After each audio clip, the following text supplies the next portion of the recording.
Buenas tardes, queridos amigos. ¿Cómo están todos ustedes?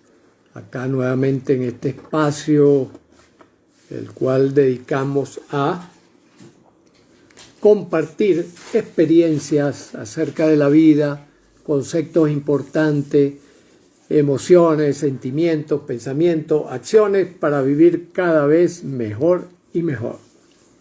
Si alguno de ustedes puede hacer el favor de avisar a través de Facebook, que no estoy transmitiendo por Facebook, porque no pude entrar en mi cuenta, no sé, creo que cambiaron el sistema operativo o algo por allí, entonces no he encontrado la manera de poder entrar en el Facebook. Entonces, si alguno también del equipo del Colegio Neurocódex está al tanto y que maneja la cuenta de Facebook, que fíjense a ver si pueden informar que no puedo transmitir por esa plataforma, ¿no? Sino que estaremos únicamente por acá, por Instagram, en esta nueva experiencia. Y veremos después, posteriormente, utilizando el 4x4, nuestra maravillosa herramienta del 4x4, buscando la manera de poder volver a entrar en el Facebook. Así son las cosas de la vida, así es la vida, por eso es que sigo los pasos de la persona que voy siendo. Y es la recomendación también que extendemos a todos nuestros compañeros, amigos, usuarios, etcétera, etcétera, personas que se incorporan, que utilicemos esa estrategia para vivir cada vez mejor y mejor. Y precisamente en la tarde de hoy vamos a hablar de un tema íntimamente ligado con esto, que es lo que se llama la plasticidad cerebral. ¿Qué es esto de la plasticidad cerebral? Bueno, simplemente que, como decía acertadamente Richard Feynman, ocurre que vivimos en un mundo cuántico. Es decir, las leyes, las últimas leyes, las leyes más básicas que se han descubierto hasta ahora son las leyes del mundo cuántico. Es decir, el mundo de la energía, el mundo del movimiento, el mundo de la esencia de la vida. Y la esencia de la vida es movimiento continuo, transformación permanente, cambio constante. Por eso, de alguna forma, en gran parte intuitiva, debido a la Torre de Babel, en gran parte por las experiencias, desde, digamos, de los 80 para acá, de los 80 del siglo pasado para acá, se ha puesto de moda el término de que lo único que permanece constante es el cambio. Ahora, ¿cómo se come eso? ¿Cómo se come eso del cambio? Bueno, el cambio se come en el sentido de que la energía, que es movimiento, está permanentemente moviéndose, permanentemente cambiando su estructura, cambiando sus procesos, cambiando su manera de expresarse. Y eso en el mundo macro, en el mundo de lo que podríamos llamar lo mesofísico, es decir, el mundo que es del tamaño de nuestros sentidos, de la percepción de nuestros sentidos, ese mundo nos ofrece una idea de constancia. De hecho, en filosofía, en ciencia, etcétera, etcétera, durante muchísimos siglos, por eso está tan instalado en nuestro interior, durante muchísimos siglos, hablamos de que las cosas eran en sí mismas, ¿no? La cosa en sí se llamó a lo largo de la historia de la filosofía. Entonces, que aquello que nosotros creíamos que era lo existente, tenía formas particulares de expresión y no cambiaba o cambiaba poco con el tiempo. Entonces, como a nuestros ojos al tamaño de nuestra observación. Por ejemplo, agarramos un cerebro y ese cerebro le vemos una forma, le vemos una composición, entonces por lo menos, y entonces decimos, ese cerebro es así.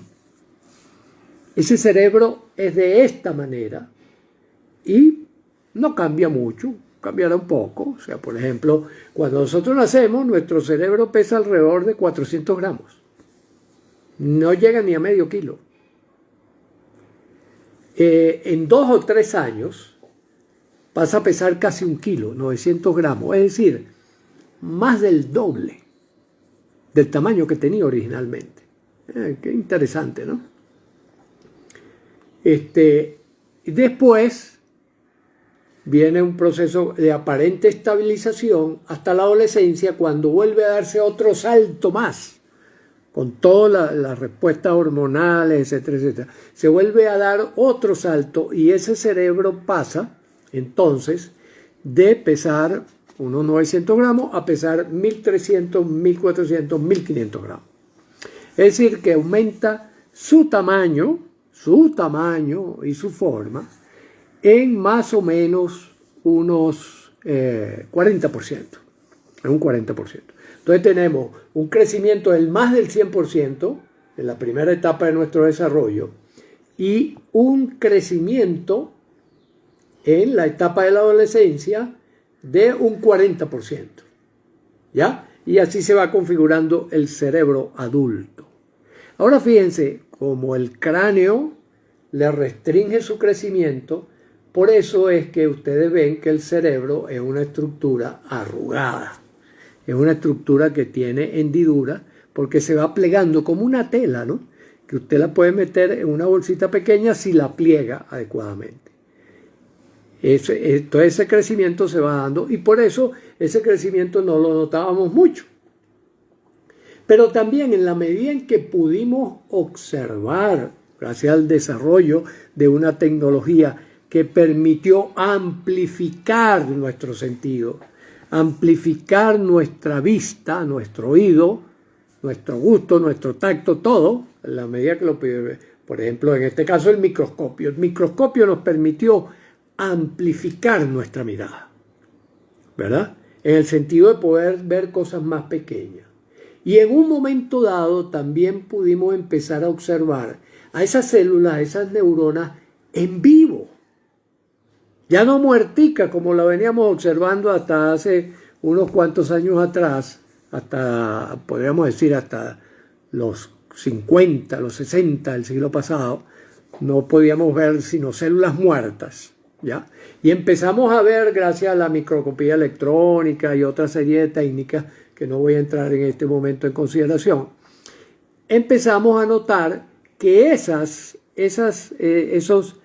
células estaban constantemente creciendo y decreciendo, creciendo y decreciendo, ¿ya? Y a eso se le llamó plasticidad cerebral. A diferencia de otros órganos que nosotros los veíamos como más funcionalmente limitados. Eso nos llevó a establecer una diferencia muy importante y trascendente que todavía no es considerada por la mayoría de los profesionales de la salud, de la medicina, etcétera, etcétera, que consiste en el hecho de que del tentorio, que es lo que separa al cerebro del resto del cuerpo, hacia abajo, nuestro organismo se regula por lo que se llama homeostasis. Es decir, si sube, hay un mecanismo para que baje, para que se mantenga dentro de cierto rango. Por ejemplo, la tensión arterial, la temperatura, que quizás es más familiar para nosotros, ¿no? Ahora que nos están tomando la temperatura en todos lados, ¿no? Si la temperatura sube, hay unos mecanismos para meterla dentro de un rango 36,5, 37,2 de temperatura. Ese rango estrecho es mantenido por una actividad del organismo que tiene que ver con mecanismos de esa regulación. Eso es lo que se llama un circuito cibernético de realimentación negativa. O sea, si sube, bajo la temperatura. Si baja, la subo. y está constantemente moviéndose dentro de ese rango, ¿ya? Pero cuando subimos de la barrera hematoencefálica, que es, digamos, lo que separa el cuerpo del cerebro, cuando subimos, allí nos rige ese mecanismo. Hay muchos médicos que todavía, muchos médicos, neurofisiólogos incluso, que todavía creen que ahí rige ese mecanismo, pero no, ese mecanismo no rige allí. El mecanismo que rige allí es, si yo crezco, voy a crecer cada vez más. Por supuesto, hay un tope que desconocemos, entre paréntesis. Pero ¿qué significa? Que si yo estimulo una neurona, esa neurona va a empezar a crear más redes, más conexiones, más hilos, para conectarse con otras, ¿ya? Y esos circuitos se corresponden a las decisiones que nosotros vamos tomando, cognitivas, afectivas, motoras y de interacción humana. Con eso es que se corresponde. ¿Qué significa? Que mientras más yo hable, mientras más converse, mientras más lea, mientras más escriba, yo voy a escribir mejor. Yo voy a expresarme mejor, yo voy a tener más palabras a mi disposición, sin que sepamos dónde está el tope superior. ¿Qué significa? Que si yo tengo relaciones amorosas, por ejemplo, cada vez mis relaciones van a ser más amorosas. Si yo tengo relaciones torpes de enfrentamiento, cada vez me voy a ser más experto en enfrentamiento. O sea, no hay tal mecanismo regulador homeostático como el que rige hacia abajo. Y en eso consiste la plasticidad cerebral. Esa es la famosa plasticidad cerebral. ¿Qué es lo que nos quiere decir? Que somos como una plastilina, que dependiendo de la forma que nosotros le vayamos dando a nuestra mente, eso es lo que nuestra mente va a desarrollar como destreza. Eso es lo que hace, por ejemplo, que un Messi, que comenzó siendo un niñito que ni siquiera sabía lo que era una pelota de fútbol, se convirtiera en la estrella que es hoy.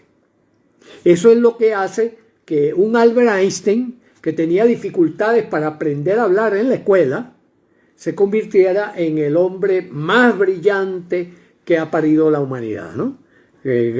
Por su capacidad de imaginación. Imaginación sobre imaginación. Fue expandiendo la capacidad de ver el universo como una gran tela donde los cuerpos se hundían, y al mirar eso en su ojo fue capaz de decir, detrás de esto tiene que haber un modelo matemático que justifique el comportamiento de todas estas peloticas.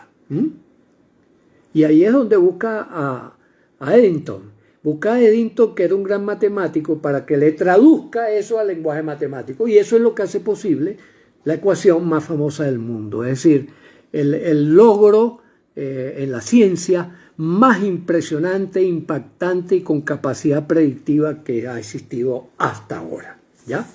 Fíjense que de eso trata la plasticidad cerebral. Eso es la plasticidad cerebral. No es ninguna otra cosa. Hablemos claro, ¿ya? Entonces, mis queridos amigos, ¿qué es lo que tenemos?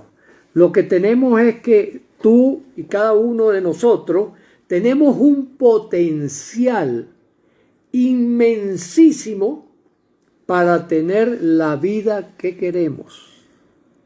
Y ese potencial está radicado en nuestro cerebro. Está allí, porque ese es el órgano encargado de tomar las decisiones de hacia dónde me voy a mover cognitiva, afectiva, motora, que implica el cuerpo, y interactivamente. ¿Ya? Entonces, si tenemos esto en mente, si estamos pendientes de esto, si lo convertimos en una guía para proceder, vamos a tener a mano el armamento más poderoso que jamás se haya construido. Fíjense que esto de la plasticidad cerebral, pues que llegó para revolucionar el mundo, el conocimiento del ser humano, y que nos abre todas estas perspectivas y todas estas sorpresas que nos hemos estado llevando, ya confirmado por la ciencia, de los años 50 del siglo pasado para acá. Entonces, por ejemplo, ver una persona que tiene un accidente cerebrovascular donde gran parte de su cerebro desaparece, recuperarse íntegramente gracias a la estimulación adecuada que hace que los viejos circuitos tomen nuevas funciones en tanto que reciba la estimulación adecuada. Del Valle nos dice, nosotros podemos decidir darle la plasticidad en nuestro cerebro para ser buenas o malas personas. Exactamente, a eso me refiero. Que el propósito que elaboremos, el propósito final, es decir, lo que nosotros nos pongamos como gran meta en la vida, va a ser el fiel que va a dirigir nuestras competencias neurológicas en la dirección que nosotros le vayamos administrando. ¿Ok? Ahora, ustedes me dirán, bueno, ¿y por qué no todo el mundo lo logra, aunque tenga un propósito? Bueno, porque aquí viene otro elemento de la plasticidad cerebral. Nuestro cerebro no funciona en el mismo nivel frente a las situaciones que vamos viendo en la vida. Nosotros tenemos un nivel consciente, que viene siendo como más o menos un 2%, un 2% de la actividad neurológica, ¿ya? Cerebro consciente, es decir, yo me doy cuenta que en este momento estamos conversando acerca de la plasticidad cerebral. Eso es lo que significa consciente. Es decir, mi relación con el contexto y el entorno es conocido voluntaria y focalizadamente por mí. Es conocido. Me doy cuenta. Me acabo de acordar de aquel fabuloso libro que escribió Fritz Perls en su momento, Darse cuenta. Él decía, la terapia consiste en darse cuenta. Pues no, mi querido Fritz. No. Esto es el 2%. Ahora, con ese 2%, sí, podemos aprender a bucear dentro del 98%. Que el 98% está entre un nivel que llamamos inconsciente, es decir, nuestro disco duro, donde está almacenada toda la información que usted ha percibido, primero toda la información esquemática que usted recibió de sus padres, primer elemento importante. Segundo elemento importante, todas las experiencias que usted fue viviendo, particularmente experiencias de orden afectivo. Y después hay un tercer nivel que es lo que llamamos automático. Ese nivel automático, ahí sí es verdad que usted no tiene que ocuparse para nada porque es lo que va a salir cada vez que usted ponga el contexto adecuado para que el automatismo salga. Por ejemplo, si cambia la temperatura ambiental, mi cuerpo ajusta los mecanismos regulatorios que tiene para hacer eso. Entonces, aumenta mi frecuencia respiratoria, aumenta mi sudoración, aumenta mi necesidad de ventilación. Entonces, me ventilo, etcétera, etcétera. Es decir, utilizo un mecanismo regulatorio para que no se me salga dentro del marco de posibilidades mi temperatura interior, porque esa temperatura es crítica para todos los procesos que están ocurriendo en mi cuerpo. Proceso metabólico, proceso de elaboración de circuitos neurológicos para producir ideas, para producir emociones, para producir todo eso, ¿ya? Por eso hay gente, por ejemplo, que en el calor se irrita, ¿ya? En cambio, hay otras personas que el frío los afecta mucho más. Por ejemplo, a mí yo el frío, yo siempre le comento a mi esposa y a quienes están por allí cerca, le digo, está haciendo tanto frío que me pongo bobo. Y yo con el frío me pongo bobo. Es decir, mi cerebro se pone lento, le cuesta asociar, ¿no? Asocio mucho mejor, por ejemplo, en el calor. Bueno, es una característica de cómo individualizo yo esas experiencias automáticas, inconscientes y conscientes. Singapur, esta plasticidad se ve afectada cuando existe daño a nivel neuronal, sea por accidente o enfermedad neurodegenerativa? Sí, sí, por supuesto. Se ve afectada en tanto que la neurona sufre. Si la neurona entra en sufrimiento, sus circuitos, por supuesto, ya no trabajan igual. ¿Ya? Entonces, por ejemplo, por eso es tan importante cuidar, ¿saben qué? El sistema cardiovascular. En el sistema cardiovascular está la clave de las enfermedades neurodegenerativas. En el sistema vascular está la clave de un accidente. Por ejemplo, un accidente, un golpe, ¿qué es lo que hace? Interrumpe la llegada de sangre, porque la sangre que nos lleva, la sangre nos lleva los dos nutrientes básicos de la neurona. Oxígeno por una parte y azúcar por la otra. Además de, bueno, sí, hay minerales, etcétera, etcétera. Pero esos son como los dos principales que no podemos suspenderle, porque si los suspendemos, en cuestión de 3, 5 minutos pueden morir neuronas. Así de rápido, sí señor. Acuérdense, cambio permanente, cambio permanente. En cambio, si nosotros lo estamos nutriendo, por ejemplo, esa es la importancia de hacer ejercicio. Hacer ejercicio físico. ¿Ya? Ya superamos aquello que decía Benjamin Franklin de que el cuerpo era una máquina para transportar el cerebro. Así lo decía. Así decía Benjamin Franklin. Que él decía, lo importante es pensar. El cuerpo le puedes hacer lo que sea. Entonces, no es cierto. Porque, por ejemplo, cuando usted come mal y come en exceso, usted está reduciendo la posibilidad de sus vasos para que lleven los nutrientes, ese oxígeno y esa glucosa que necesita durante las 24 horas del día nuestra neurona, porque esa es la gasolina con la que trabaja. Entonces, por ejemplo, cuando hay un ACV, un accidente cerebrovascular, suponte un coágulo tapona un sector, entonces ese sector sufre. Ahora, ¿cuál es la maravilla de la plasticidad que ha seguido siendo estudiada y que ya al día de hoy entendemos? Que la plasticidad llega a tal nivel que grupos neuronales que sobreviven, supongan este grupo neuronal se murió por un accidente cerebrovascular, bien sea que se rompió un vaso o bien sea que lo obstruyó un coágulo, ¿no? Y murió. Este grupo neuronal que está acá, que tiene células madres, envía, si hay los estímulos adecuados, ojo, si hay los estímulos adecuados. Si no hay los estímulos adecuados, no pasa nada.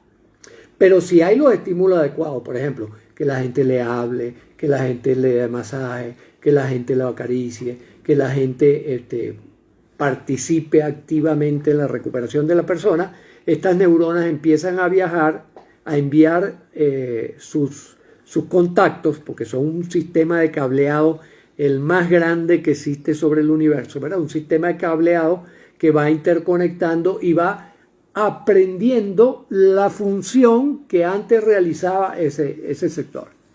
Por eso la gran clave está en nutrir adecuadamente, primer paso, y segundo paso importante también, a dar los estímulos correspondientes para que se produzca la respuesta. ¿Ya? La respuesta. Gracias, Linda. Un gran abrazo. Para que esa respuesta se produzca, yo necesito entonces esas dos condiciones. Una, nutrición adecuada. Y dos, estímulo adecuado. ¿Y cuáles son los estímulos que hemos visto dentro de la plasticidad y dentro de los casos clínicos que se han recuperado, por ejemplo, de pérdidas importantes? Por ejemplo, yo tuve el caso de un muchacho saxofonista que tuvo un accidente, fue un choque brutal, o sea, un carro no lo vio, estaba en la autopista reparando su propio carro, el carro que venía no lo vio, en ese momento él salió y el carro se lo llevó por delante y lo lanzó como a 10 metros. Y perdió casi todo el hemisferio izquierdo, casi todo el hemisferio izquierdo. Tuvo 6 meses en terapia intensiva y por supuesto con dificultades motoras muy severas. Entonces, bueno, los médicos, los neurólogos dijeron, no, más nunca va a poder tocar el saxo. Bueno, por ahí anda dando conciertos con su saxo. ¿Por qué? Porque centramos el trabajo de restauración precisamente en rescatar todas esas habilidades. Y efectivamente su otro hemisferio empezó a sustituir las funciones y logró recuperarse aparentemente completamente. Sigue tocando excelente. Entonces fíjense dónde está la clave. Y no es, hay miles, ya centenares de miles de casos en todo el mundo de estas recuperaciones que hace 40 años atrás hubiesen sido vistas como milagrosas. No hay ningún milagro. Lo que hay es plasticidad cerebral. Esto nos llevó al grupo de Neurocodex a la necesidad de hablar claro, como dice Marité, ¿verdad? A la necesidad de hablar claro, ¿en qué sentido? Esta plasticidad se restringe a las neuronas, se restringe al cerebro. Y entonces descubrimos que no, la respuesta nos lo da la cuántica. No, hasta las piedras gozan de plasticidad. Ahora, ¿qué es lo que ocurre? Que esa plasticidad no se expresa en el tiempo que nosotros medimos la actividad de la vida. Pero fíjense, eso lo capturó un personaje tan importante en la historia como fue Charles Darwin.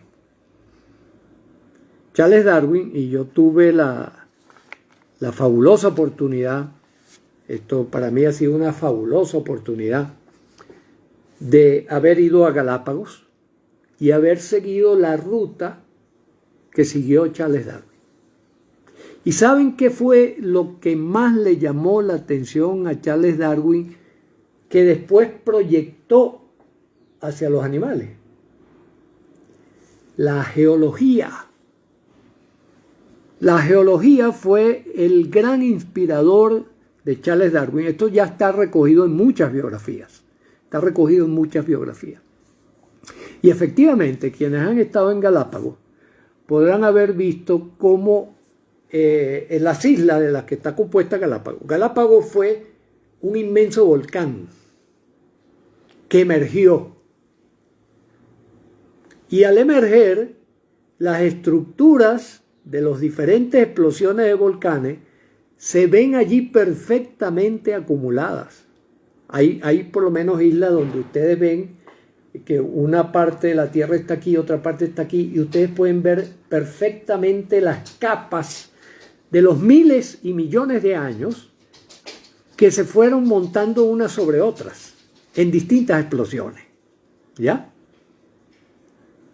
Entonces fíjense, eso es plasticidad. Esa es la plasticidad geológica. Entonces, y cuando los físicos, Rutherford, Bohr, Heisenberg, se metieron en ese micromundo de la física cuántica, también descubrieron que allí hay una enorme plasticidad. Es decir, por eso es que el principio de incertidumbre sigue rigiendo de alguna manera. ¿Por qué? Porque no hay manera de saber, por ejemplo, cuando un quarks, que es una de las partículas más pequeñas que ustedes puedan ni siquiera imaginar, ¿verdad?, de las partículas existentes, cuando un quark se desplaza y empieza a chocar con fotones y a chocar con otros elementos, no hay manera de saber qué destino va a tomar. No hay forma, no hay forma. ¿Por qué? Porque son tantas peloticas, micropeloticas, golpeándose unas con otras, que ahí impera el reino de lo probabilístico, el reino de lo estocástico, el reino de lo que es casi el mundo del azar. ¿Cómo lo entendemos? Plasticidad. Entonces fíjense que hay leyes fundamentales, hay reglas fundamentales de la vida que nos orientan para tomar nuestras mejores decisiones. Por ejemplo, imaginemos que nosotros somos partículas cuánticas. ¿Pueden ustedes saber qué va a hacer el vecino dentro de media hora? Y si el vecino va a sacar su automóvil justo en el mismo momento en que sacan ustedes el suyo o en otro momento, y que puede ocurrir que en el momento justo en que él está saliendo y ustedes están saliendo, a alguno de los dos se le vayan los frenos y terminen chocando. ¿Les ha pasado en alguna oportunidad? Entonces fíjense, todo esto está detrás de cualquier decisión que nosotros tomemos. Por ejemplo, fíjense lo que pasó con el coronavirus. Un ejemplo de plasticidad de la vida. ¿Ya? Hay 200 hipótesis.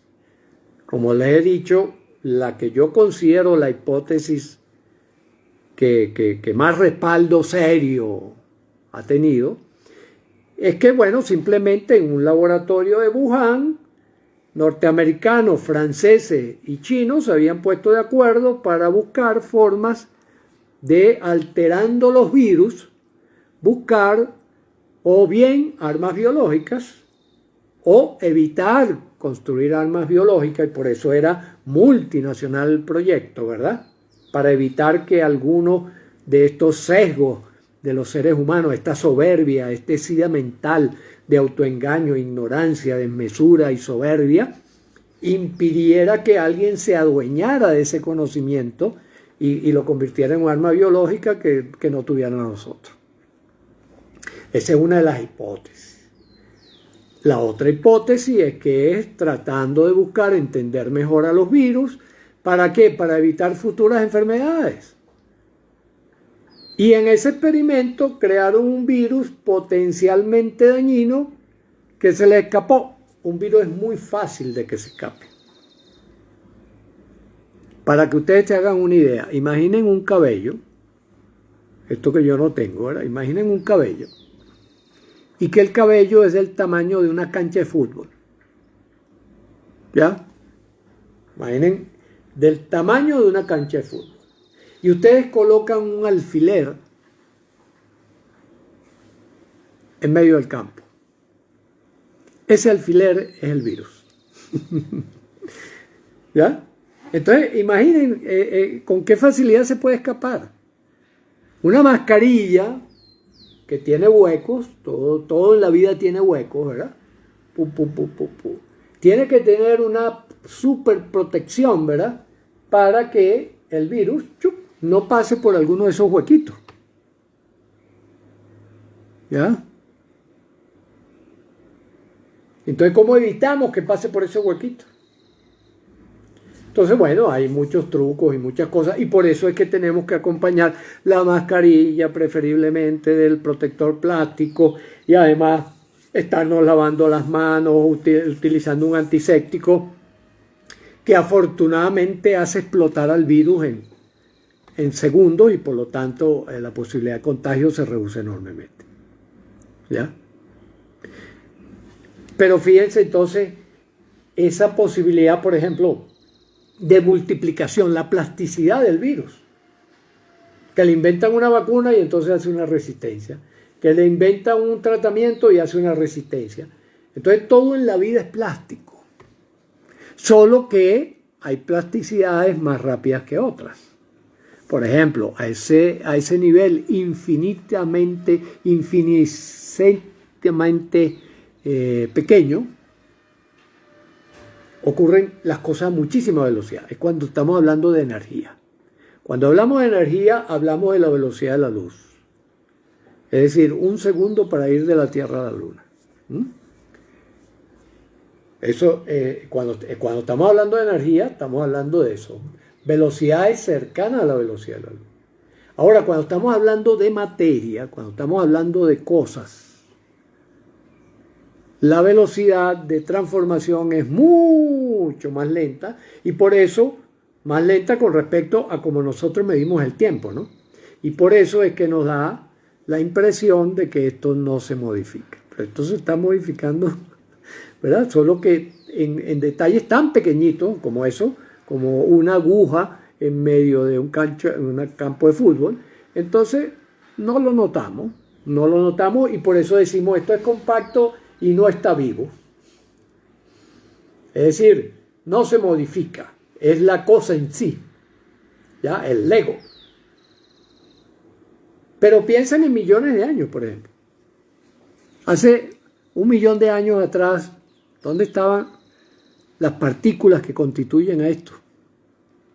Probablemente formaban parte de un dinosaurio, algunas de ellas. Otras eran aire. ¿Y qué pasará con esto dentro de 3 millones de años? Ya ni existirá, ¿verdad? Ya formará parte de otra cosa. Entonces, ese es el proceso de transformación. Cuando nosotros hablamos, y aquí voy a ir despacio, cuando nosotros hablamos de reacciones afectivas, cuando nosotros hablamos de reacciones cognitivas, pensamientos, cuando nosotros hablamos de relaciones sociales, cuando nosotros hablamos de relaciones espirituales, estamos hablando en términos de energía. Por lo tanto, estamos hablando en términos de velocidad de la luz. Por eso es que uno dice, que hay más rápido que un ave el pensamiento. El pensamiento es rápido porque es energía pura. Por eso yo puedo pensar 20 millones de cosas simultáneamente. Pero aprendemos a poner orden allí, ¿no? Aprendemos a poner orden en eso, en lo que vemos, en lo que escuchamos. Le ponemos orden y lo enlentecemos a través de nuestros procesos mentales. Y entonces terminamos llamando ansiedad a esa sensación que yo experimento, primero al sentimiento, al sentir que hay algo que no está bien, que hay algo que me amenaza. Después que ese algo que me amenaza hace que mi corazón palpite, que sienta como una bola en la boca del estómago. Ya todo eso es el enlentecimiento de un proceso que ocurre a velocidades impresionantes. Y aquí me voy a referir nuevamente a los estados de conciencia. ¿Ya? En los estados de conciencia, cuando nosotros estamos en el modo consciente, nuestro modo consciente es una biocomputadora que opera aproximadamente, esto ya lo han calculado científicos, 40 bytes por segundo. Quienes manejan computación exactamente pueden tener una idea de que es 40 bytes por segundo. Pero cuando nosotros entramos, bajamos, buceamos al nivel inconsciente y nos metemos en el disco duro, por ejemplo, con una meditación, con una hipnosis o con un sueño, o con un ensueño, ¿ya? Con la imaginación, esa maravilla que nosotros tenemos. Ahí vamos a operar a 400 gigabytes por segundo. Por eso es que no lo podemos poner en palabras. Por eso las emociones y los sentimientos simplemente se experimentan, pero no lo podemos llevar a nivel de lenguaje, porque el lenguaje ya es una manera de conscientemente darle cuerpo a lo que estamos viviendo. Y si vamos al nivel automático, peor todavía. Cuando vamos al nivel automático, nuestra plasticidad cerebral es que ya está asociado un estímulo determinado, ya sea externo o interno, ¡pum!, va a disparar una reacción motora. ¿Ya? Por eso es que siempre lo que recomendamos es tenernos paciencia. Sí, hay que tenernos paciencia. Hay que compadecernos de nosotros como especie. Estamos para lo que aspiramos, no bien diseñados. O si estamos bien diseñados, no nos echaron a este planeta con el manual de operaciones de la vida, sino que hemos tenido que irla descubriendo y construyendo a lo largo de miles de años. Por ejemplo, fíjense, noten nada más lo siguiente. Entre el momento, todo parece indicar esto según las investigaciones que se han hecho, arqueológicas, etcétera, etcétera, antropológicas. entre el momento en que nuestro cerebro estuvo listo para expresarnos a través de la palabra y el momento en que alguien en este camino logró plasmar su idea en una piedra, transcurrió cerca de 1 millón de años. Cerca de 1 millón de años. Son las sospechas, cuidado y sin más, se sigue buscando, pero de lo que se ha encontrado hasta ahora, es eso. Cerca de 1 millón de años. Y desde el momento en que a alguien se le ocurrió garabatear en una piedra y dejar unos dibujos como los de la cueva de Altamira, y el momento en que inventamos, porque esto lo inventamos, ojo, un alfabeto, es decir, unos dibujos que pudiésemos asociar con elementos específicos, es decir, el alfabeto, transcurrieron otros aproximadamente 20.000 años. ¿Ven con qué lentitud hemos avanzado, no?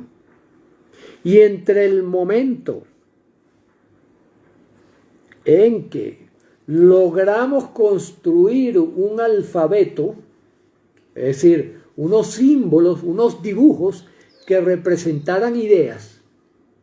La palabra, por ejemplo, cuando yo escribo casa, ¿qué es lo que hago? Dibujo. Una pelotica, un semicírculo, un garabatico, ¿no? Es un dibujo. La palabra es dibujo. La palabra escrita. La palabra sonada es una música, un sonido. Casa es un sonido. Pero que nosotros asociamos inconsciente y conscientemente a algo, a otra cosa. Ahí nace el signo, ¿no? Eso lo estudian muy bien los lingüistas. Entonces, entre ese momento en que se crea ese alfabeto y nosotros podemos tener esta maravilla tecnológica, que es que podemos entendernos, por ejemplo aquí dice Jimena Elena, dice Jimena Elena se unió. ¿Qué significa para mí eso? Que Jimena Elena acaba de entrar en este circuito electrónico que permite que se una a esta reunión virtual sin tiempo y sin espacio que estamos realizando. ¿Ya? Entonces, entre esos dos momentos, la creación del alfabeto como tal y el disponer de estos equipos electrónicos, han transcurrido entre 8 y 12.000 años. Entre el momento en que escribimos en piedra y papiros y cosas por el estilo, y lo hicimos en hojas de papel, transcurrieron unos 20.000 años. Ahora bien, fíjense qué está pasando en la humanidad, que el crecimiento viene en forma geométrica. Porque podemos decir, entre el momento en el cual Gutenberg pudo crear una máquina que esos dibujitos que habíamos inventado se pudieran reproducir, taca, taca, taca, taca, taca, taca, taca, y crear el libro, y la máquina de escribir de casa, transcurrieron unos 500 años. Ese es como se va cortando la cosa. Y entre el momento en que creamos la máquina de escribir, la Underwood, que había que darle durísimo para poder hundir las teclas, y disponer de estos dispositivos, han transcurrido menos de 100 años. Menos de 100 años. Y entre el momento en que aparece Internet como sistema de interconexión grupal y el hecho de que ahora sea cotidiana la realidad virtual y que va a seguir siendo cotidiana y cada vez va a ser más cotidiana, han transcurrido 30 años. Entonces fíjense que la velocidad de avance va en forma de una curva, lo que llamamos una curva geométrica. Es decir, comienza un poco plana, va subiendo un poquito y desde el siglo pasado para acá, la velocidad de plasticidad humana se ha incrementado, pero en miles de veces. En miles de veces. Y la idea es que va a seguir aumentando en millones de veces. Cada vez vamos a ver más cosas. Y entonces, ¿qué ocurre? Si nuestro cerebrito, que es capaz de ir a ese ritmo, por las cosas que hemos mencionado, al menos inconscientemente, pero necesitamos también la conciencia, porque la conciencia es lo que nos ubica en el aquí y ahora. ¿Ya? Por eso la necesitamos, nos ubica en qué mundo material estamos, en qué mundo social estamos, en qué mundo espiritual estamos. Eso es la conciencia. ¿Ya? Si no tenemos esa discriminación, podemos perdernos, que es el riesgo que estamos corriendo en la actualidad y que es la advertencia de este programa de hoy. A cuidarnos. A cuidar esta maravilla que tenemos dentro de esta caja, por eso está en esta caja cerrada, para que sea resistente a cualquier provocación. ¿Ya? Esta maravilla tenemos que cuidarla. Y para cuidarla, cuidar su plasticidad, su capacidad generativa, su capacidad transformativa, su capacidad generativa de cosas. Sobre todo, que podamos ir cada vez con más acierto hacia una salud mayor y mayor. ¿Ya? ¿Cómo hemos de cuidarla? Con las 6 disciplinas que hemos señalado en otras oportunidades y que ahora las voy a repasar o se las voy a dar a quienes recién llegan. Primera disciplina, alimentación. ¿Qué ingerimos? ¿Qué tomamos del ambiente que son nutrientes tóxicos y venenos? Y que siempre los nutrientes sean por lo menos el 95%. Sueño. Durante el sueño hacemos mantenimiento y reparación oportuna de la plasticidad cerebral. Por lo tanto, es sumamente importante dormir bien y completo. Emociones y estrés. ¿Por qué? Porque emoción viene de aquello que me mueve. Por eso son tan importantes en nuestras vidas. Ejercicio físico, sobre todo aeróbico. ¿Para qué? Para mantener la circulación de nuestras arterias y venas en su momento oportuno. ¿Ya? Relaciones nutritivas. ¿Por qué? Porque la nutrición social es indispensable también para nuestro cerebro. Oxígeno, azúcar y mensajes. Los 3 grandes nutrientes de la plasticidad cerebral. Y después, el sexto, que es autoanálisis. Es decir, es con el contenido que nosotros le metamos a nuestro hardware cerebral. Tenemos que meterle un software adecuado. Es decir, meterle programas adecuados, ¿cómo se llama? Abrir buenas carpetas y tener contenidos que valgan, de valor.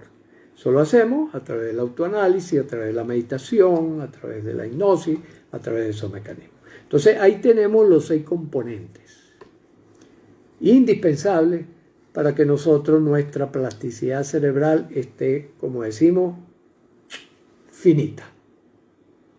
¿Sí? Ok, entonces ese es el planteamiento del día de hoy sobre la plasticidad. El anzuelo fue plasticidad cerebral, ahora podemos darnos cuenta que es plasticidad existencial. Todo es plástico, a diferentes ritmos, a diferentes velocidades.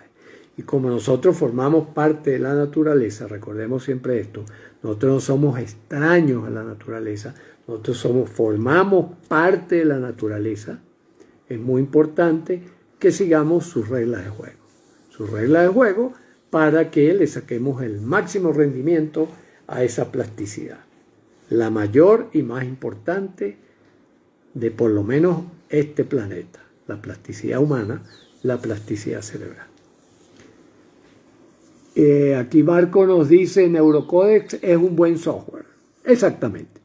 ¿Qué es lo que hacemos en el colegio Neurocodex?